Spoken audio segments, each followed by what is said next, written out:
এখন মানুষের সহি সমঝই নাই, যার জন্যই দেখা যায় এই মাদ্রাসাতে ফারেক হওয়ার পরে, আলেম হওয়ার পর দেখা যায় বেপর্দা হয়, ছবি তুলে গান বাজনা করে, হারাম কাজ করে, তন্ত্রমন্ত্র করে, আউমনাস্তের মধ্যে আসেই।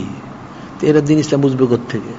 আর আমাদের এই বিষয়গুলি বুঝতে হলে অনেক আকল বুদ্ধির দরকার, ইলিম কালামের দরকার, সমঝের দরকার, এছাড়া বুঝবে না কখনো। এলমে তাসুবটা হলো সূক্ষ্ম বিষয়, এলমে জাহেরটা হলো জাহেরি বিষয়, আর এলমে তাহুজ হচ্ছে বাতিনি বিষয়। এটা বোঝার জন্য অন্তরে ইসলাম প্রয়োজন, ইসলাম ছাড়া তো বুঝতে পারবে না, এটা কঠিন বিষয়। আর আমাদের এখানে যে বিষয়গুলি সবসময় বলা হয়, এইগুলি বোঝার জন্য আকল বুদ্ধির দরকার আছে। বেহেশতের কথা আর দোজখের কথা তো বললে হবে না।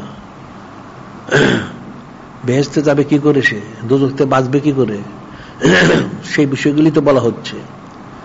একটা লোক নূরে মুজাসসাম হাবিবুল্লাহ হুজুর পাক সাল্লাল্লাহু আলাইহি ওয়াসাল্লামের মহব্বত অর্জন করতে হলে সেইভাবেই নাজাত পেয়ে যাবে, সুবহানাল্লাহ। আর ওনার প্রতি তার মহব্বত না থাকলে, চুচুরা থাকলে, সে এমনি সে জাহান্নামে যাবে, নাউযুবিল্লাহ। হাজার আমল করলেও কাজ হবে না। ইবলিস 6 লক্ষ বছর বন্দী করছে, সে জাহান্নামে গেছে, যেহেতু তার সে নিজবত কোনো হাসিল করতে পারে না। আর ওই বনি ইসরাইলের যে মরদুদ লোকটা 200 বছর ফাসেক, সে নূরে মুজাসসাম হাবিবুল্লাহ হুজুর পাক সাল্লাল্লাহু আলাইহি ওয়াসাল্লামকে মহব্বত করার কারণে সে এমনি বিন হিসেবে বেহেশতে হয়ে গেছে, সুবহানাল্লাহ।